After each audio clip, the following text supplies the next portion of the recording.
Welcome to BookTube English. Let's improve our English while exploring the most widely read books in the world.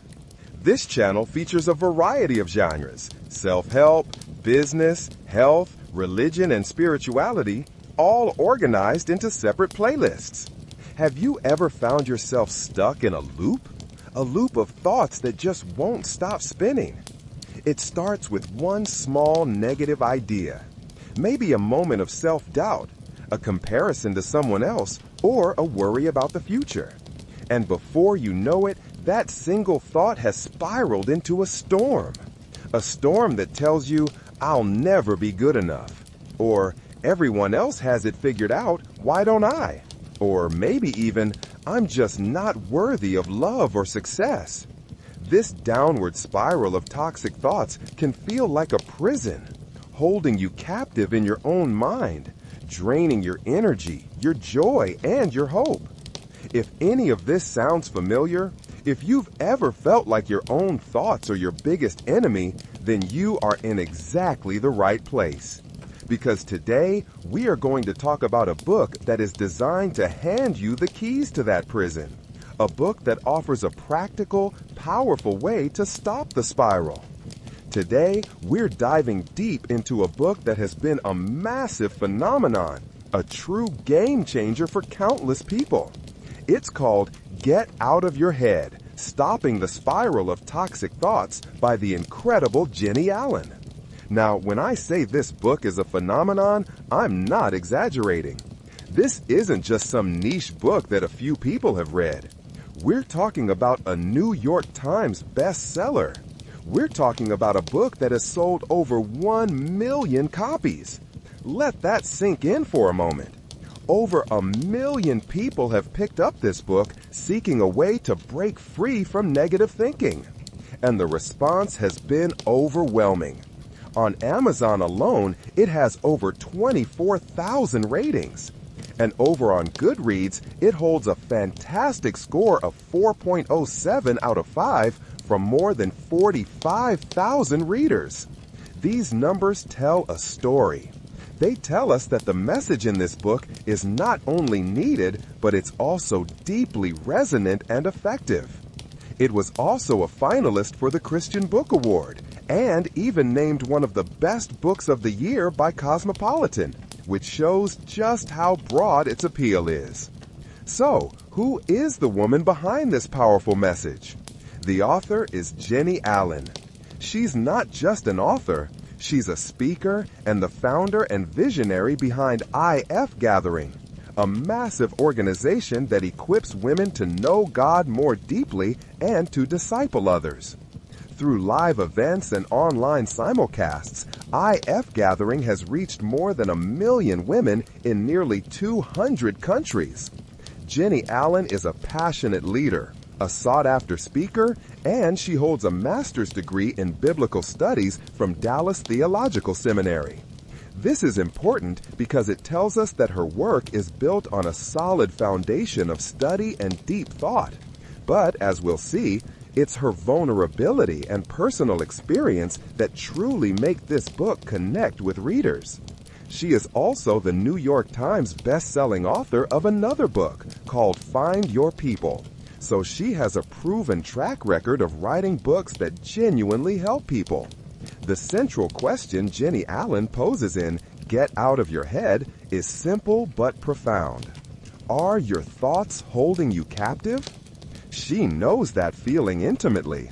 She starts the book by sharing a personal story, which I think is so brilliant because it makes you feel instantly understood. She describes waking up one morning intending to have a quiet, peaceful time with God. But what does she do instead? What do so many of us do? She picked up her phone. She saw a critical email about her work. Then she scrolled through Instagram, seeing everyone else's highlight reels, their wins and their glories. And in just a few minutes, she had spiraled. She went from being a confident, capable woman to feeling like an inadequate writer, like she was chasing meaningless things, like she had nothing to say. In less than an hour, she had diminished herself, criticized her work, and was ready to quit. This is the spiral. This is the enemy she's talking about. It's that fast, chaotic spin into discouragement and helplessness.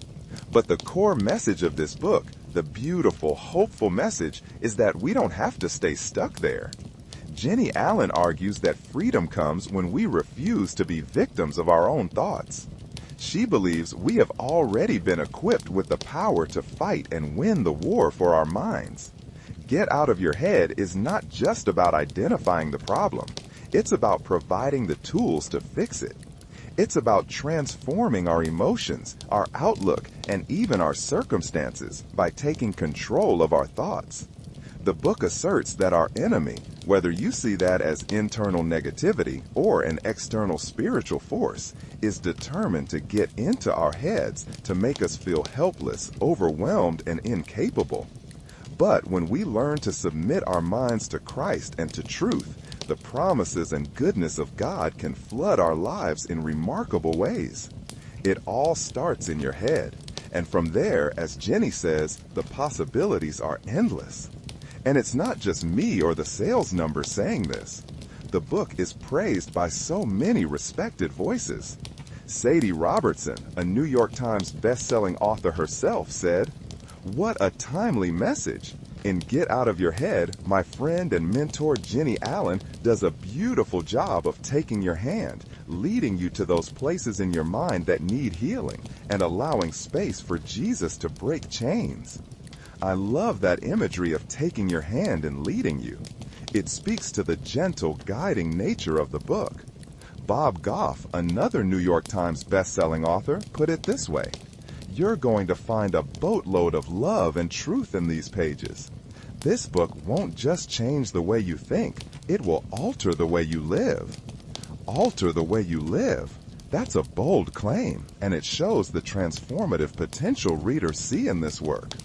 Christine Kane, a best-selling author and founder of A21, adds, "I know from personal experience just how easily our thoughts try to hijack our faith and throw us into a negative spiral. Get Out of Your Head will equip you with practical biblical tools to take control of your thoughts so they don't control you." That phrase, hijack our faith, is so powerful and accurate. And one more from Ann Voskamp, who beautifully says, "Get out your highlighter and get ready to gain the victory. You are about to get out of your head and get to where your heart has always hoped to be." That is just such a poetic and hopeful endorsement.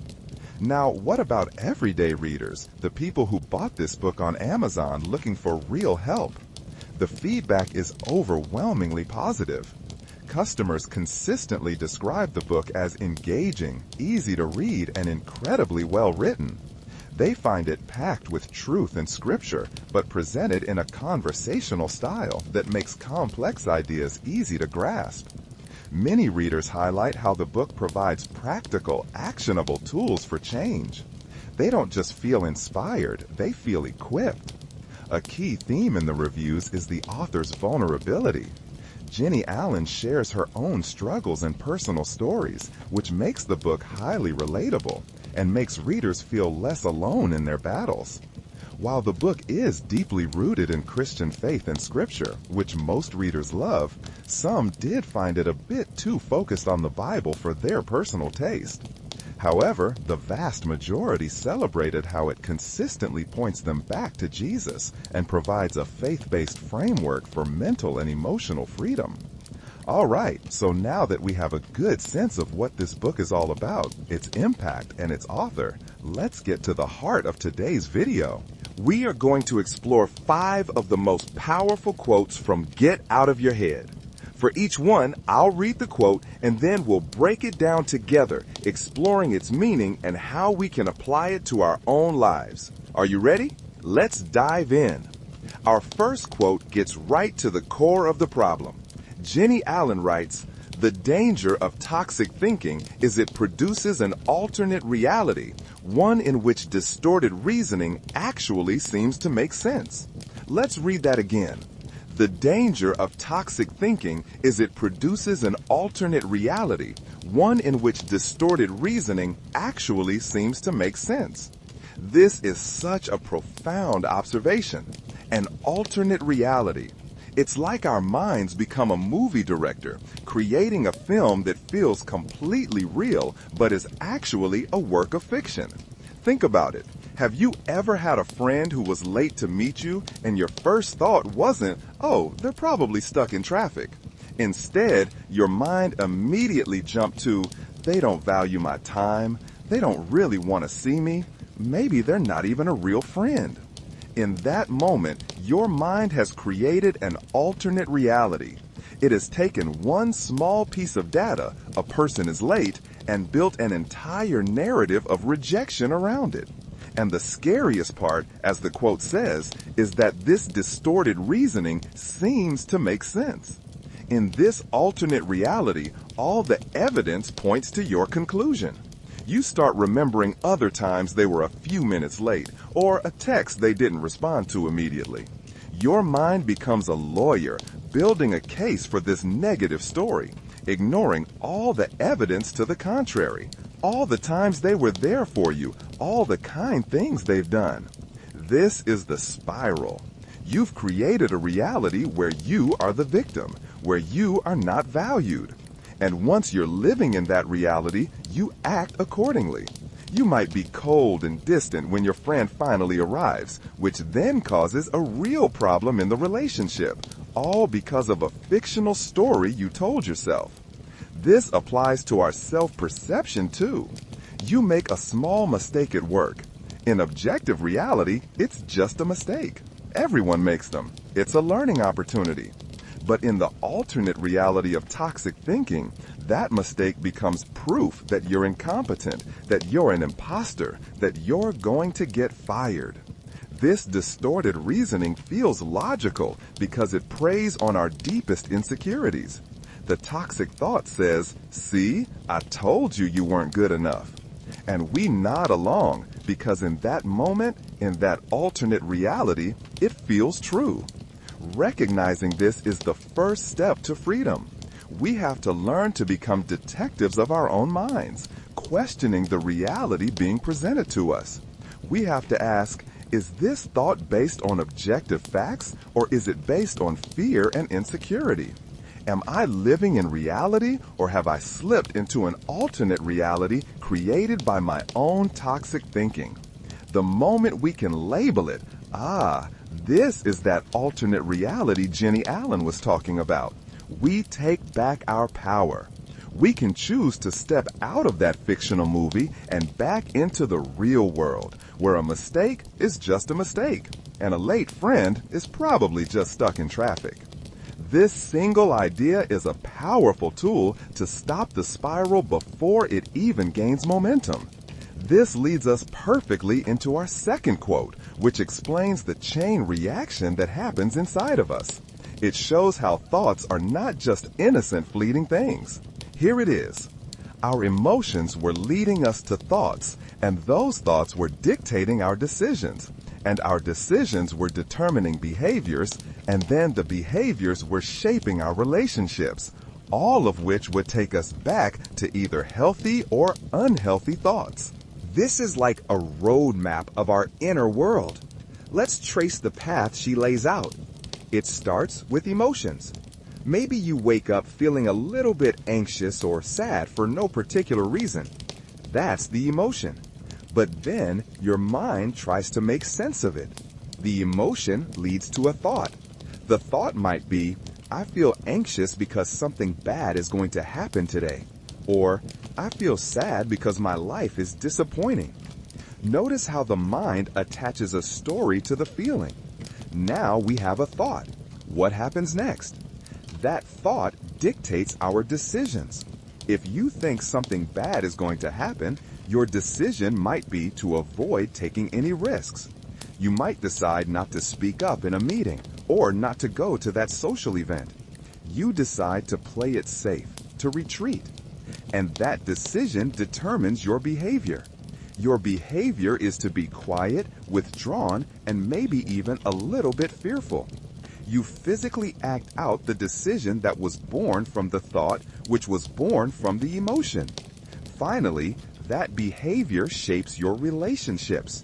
When you're quiet and withdrawn, your colleagues might perceive you as uninterested. Your friends might think you're pulling away. This can create distance and misunderstanding in your relationships. And here's the kicker, the end of the quote. All of which would take us back to either healthy or unhealthy thoughts. So, after your behavior has shaped your relationships in a negative way, what happens? You now have new evidence to support your original toxic thought. You might think, see, I knew it. My colleagues don't like me. My friends are drifting away. My life is disappointing. And this new unhealthy thought fuels more negative emotions. And the whole cycle starts over again. But this time it's stronger, more entrenched. It's a self-fulfilling prophecy. But the beauty of this roadmap is that it works in the positive direction too. Imagine you start with an emotion of gratitude. That emotion leads to a thought. I have so much to be thankful for today. That thought dictates a decision. I'm going to express my appreciation to someone. That decision determines your behavior. You send a thank you text to a friend or give a genuine compliment to a coworker. That behavior then shapes your relationships in a positive way, strengthening your bonds. And what does that lead to? It leads you back to more healthy thoughts, like, I have wonderful people in my life, and life is good. This quote gives us the power of intervention. We can interrupt this chain at any point. We can challenge the thought that our emotion produces. We can make a different decision despite the thought. We can choose a healthier behavior even when we don't feel like it. By understanding this chain reaction, we realize we are not just passengers on this emotional roller coaster. We can be the one steering. We can choose to build a positive cycle instead of being trapped in a negative one. Now, let's go even deeper. Where do these fundamental beliefs that fuel our thoughts even come from? Our third quote provides a stunningly simple and profound answer. Every lie we buy into about ourselves is rooted in what we believe about God. This is a bold statement, and it's central to the Christian framework of the book. Let's unpack it. Whether you are a person of faith or not, we all have a fundamental belief system about the world, about a higher power or the lack thereof. This belief system is our ultimate anchor. Jennie Allen argues that our view of ourselves is a direct reflection of our view of God. Let's take a common lie we tell ourselves. I am worthless. I have to earn my value. If we believe this, where does it come from? Allen would suggest it's rooted in a belief about God. Perhaps we believe in a God who is a harsh taskmaster, a cosmic scorekeeper who only loves us if we perform perfectly. If God only values us based on our achievements, then of course we will feel worthless when we fail. Our self-worth becomes a frantic, endless pursuit of perfection. The lie about ourselves, I am not enough, is a direct echo of what we believe about God. God believes I am not enough. Let's flip it. What if we believe the lie, I am all alone in my struggles? No one understands and no one can help me. This is often rooted in a belief that God is distant, uninterested, or powerless. If we see God as a far-off creator who just wound up the universe and let it go, then of course we will feel utterly alone. The lie about our situation, I'm on my own, stems from a lie we believe about God's character. God is not present or caring. The truth, according to Allen's theology, is the opposite. If you believe that God is gracious, that He loves you unconditionally, not because of what you do, but because of who He is, what happens to the lie, I am worthless? It can't survive. If your value is not something you earn, but something that is freely given to you by the creator of the universe, then failure doesn't define your worth. Your worth is constant, secure, and unshakable. If you believe that God is present, powerful, and intimately involved in your life, what happens to the lie, "I am all alone"? It dissolves. You are never truly alone because you believe in a constant, loving presence walking with you through every trial. This quote challenges us to perform a kind of spiritual and mental audit. When you identify a toxic thought or a lie you believe about yourself, "I'm unlovable, I'm a failure, I'm broken beyond repair," this quote invites you to ask a deeper question. What does this lie say about what I truly believe about God? Often, you will find a distorted view of God at the root. Correcting our view of God, seeing Him as good, loving, and gracious, becomes the ultimate antidote to the lies we believe about ourselves. It's about replacing the root of the weed, not just cutting off the leaves. Our fourth quote deals with one of the most common and corrosive toxic thoughts we all face: doubt. Jennie writes, "Doubt steals hope, and with no hope, everything that matters doesn't feel as important anymore." This is so incredibly true. Doubt is more than just uncertainty. It's a thief, and its primary target is our hope. Hope is the fuel of human existence. It's what gets us out of bed in the morning when things are hard. It's the belief that a better future is possible. Hope is what allows us to endure present suffering for the sake of a future joy. It's what drives us to work on our marriages, to raise our children, to build our careers, to fight for justice. Doubt creeps in and whispers, "Are you sure it's worth it? Are you sure it will make a difference? Are you sure things can really change?" And if we listen to that whisper, if we let doubt take root, it begins to steal our hope little by little. And look at the second part of the quote. "And with no hope, everything that matters doesn't feel as important anymore." This is the devastating consequence. When hope is gone, motivation dies. Why work hard on your relationship if you doubt it can ever be fixed? Why put in the effort at your job if you doubt you'll ever be recognized or that your work even matters? Why try to be a better person if you doubt you can ever change? Without hope, life loses its color.